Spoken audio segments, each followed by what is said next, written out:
కొన్ని సందర్భాల్లో ఆత్మీయంగా జీవిస్తున్నప్పటికీ,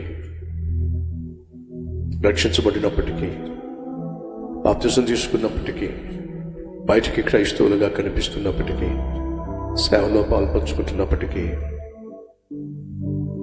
కనులుంటాయి కానీ కానరావు, చెవులుంటాయి కానీ సత్యాన్ని వినలేవు, మనసు ఉంటుంది కానీ మతి లేకుండా జీవిస్తూ ఉంటాం. స్థితి ఉన్నప్పటికీ గతి లేని జీవితం. హృదయ పరీక్ష చేసుకోవడానికి, ప్రభు బలలో పాల్పంచుకోవడానికి, మనల్ని మనం సిద్ధపరచుకోవడానికి కనులున్నా కానలేని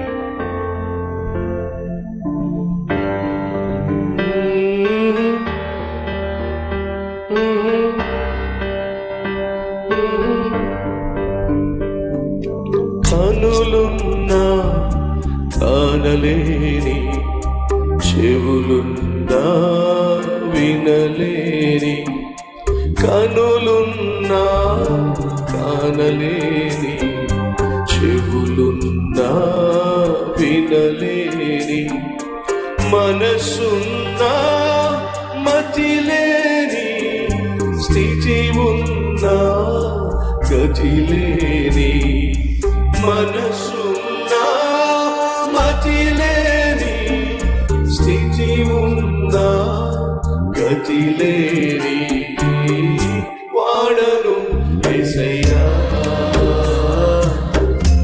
ఓడిపోయిన వాడను, వాడను యేసయ్యా.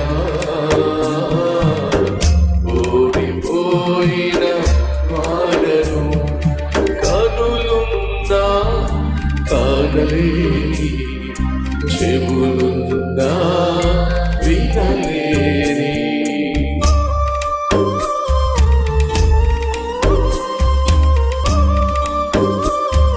అన్ని ఉన్నా ఏమీ లేవు, అందరూ ఉన్నా ఏకాకిని, దారి ఉన్నా కానరాని, చెంతనున్నా చేరలేని వాడను.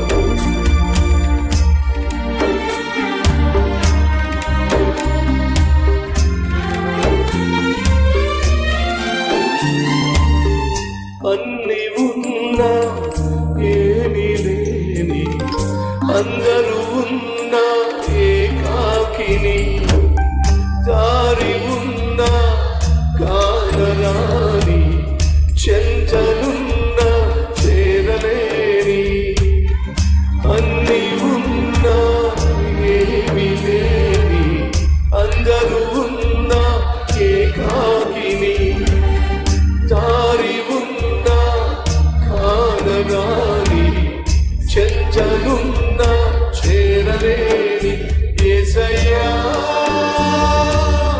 నన్ను విడువకయ్యా యేసయ్యా,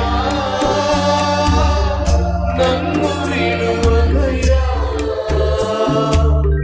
దిక్కులేని వాడను, వాడను యేసయ్యా. చెదరిపోయిన గూడును, వాడను యేసయ్యా. చెదరిపోయిన గూడును,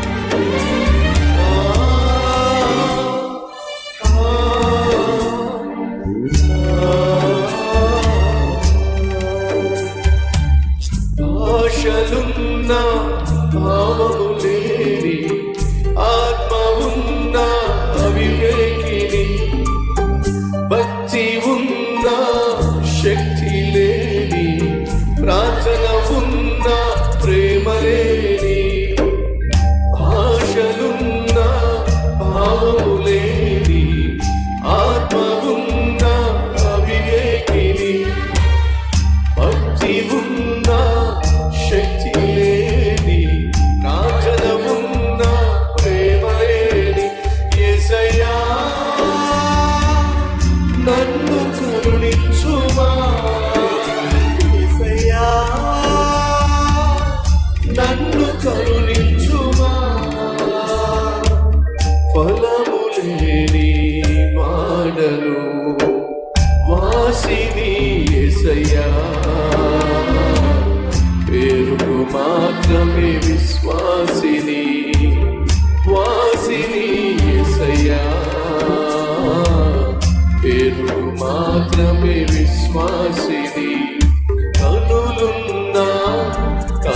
వినలేని, చెవులున్నా వినలేని, కనులున్నా కానలేని, చెవులున్నా వినలేని, మనసున్నా మతిలేని, స్థితి ఉన్నా గతిలేని, మనసున్నా మతిలేని, స్థితి ఉన్నా గతిలేని వాడను యేసయ్యా,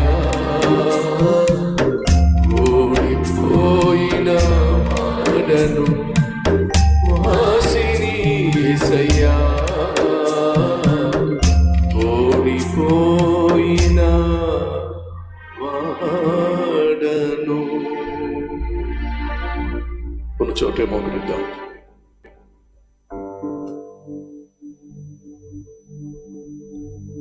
కనులున్నాయి కానీ దేవుని కార్యాలు చూడలేకపోతున్నాం. చెవులున్నాయి కానీ సత్యాన్ని వినలేకపోతున్నాం. మనసు అయితే ఉంది కానీ ఎందుకో మతి లేకుండా జీవిస్తున్నాం. గతి అయితే స్థితి అయితే ఉంది కానీ గతి లేకుండా జీవిస్తున్నాం. అందరూ ఉన్నారు కానీ ఏకాకిగా మిగిలిపోయాం. అన్నీ ఉన్నాయి కానీ ఏమీ లేనట్టుగా జీవిస్తున్నాం. దారి ఉన్నప్పటికీ ఎలా ముందుకు సాగాలో తెలియక అయోమయ స్థితిలో ఉన్నావు. యేసయ్య చెంతనే ఉన్నావు కానీ ఆయన చేరుకోలేకపోతున్నావు. కారణం తెలుసా? ఓడిపోయావు, దేవునికి దూరం అయిపోయావు, దిక్కు లేకుండా అనాథగా మిగిలిపోయాం. ప్రభువుకు చెప్దామా? అయ్యా ఓడిపోయానయ్యా, ఆత్మీయంగా పడిపోయానయ్యా, తెలిసే నీకు దూరం అయిపోయానయ్యా, మనస్ఫూర్తిగా నీ సన్నిధికి వచ్చానయ్యా, నన్ను అంగీకరించయ్యా, నన్ను అర్థం చేసుకోయా, నన్ను ఆదరించాయా, నాకు పరిశుద్ధతను దయచేయ్యా, నీ ప్రేమను అనుభవించగలిగిన మనసు నాకు ఇవ్వయ్యా, నీ సన్నిధిని అనుభవించగలిగిన కృప నాకు ఇవ్వయ్యా, నువ్వు చేసే ఆశ్చర్య కార్యాలు కళ్ళారా చూడగలిగిన అద్భుతమైన ఆత్మీయతను దయచేయ్యా, నీ వాక్యాన్ని వింటున్నప్పుడు అందులో ఉన్న మాధుర్యాన్ని గ్రహించగలిగిన ఆత్మీయతని అయ్యా, నీ కొరకు జీవించగలిగిన, నిన్నే సేవించగలిగిన, నీకు సాక్షిగా బ్రతకగలిగిన భాగ్యం దయచేయమని, తెలుసో తెలియకో చేసిన ప్రతి తప్పులు క్షమించమని, మమ్మల్ని అంగీకరించమని యేసయ్య పేరిట వేడుకుంటున్నాం తండ్రి. ఆమేన్.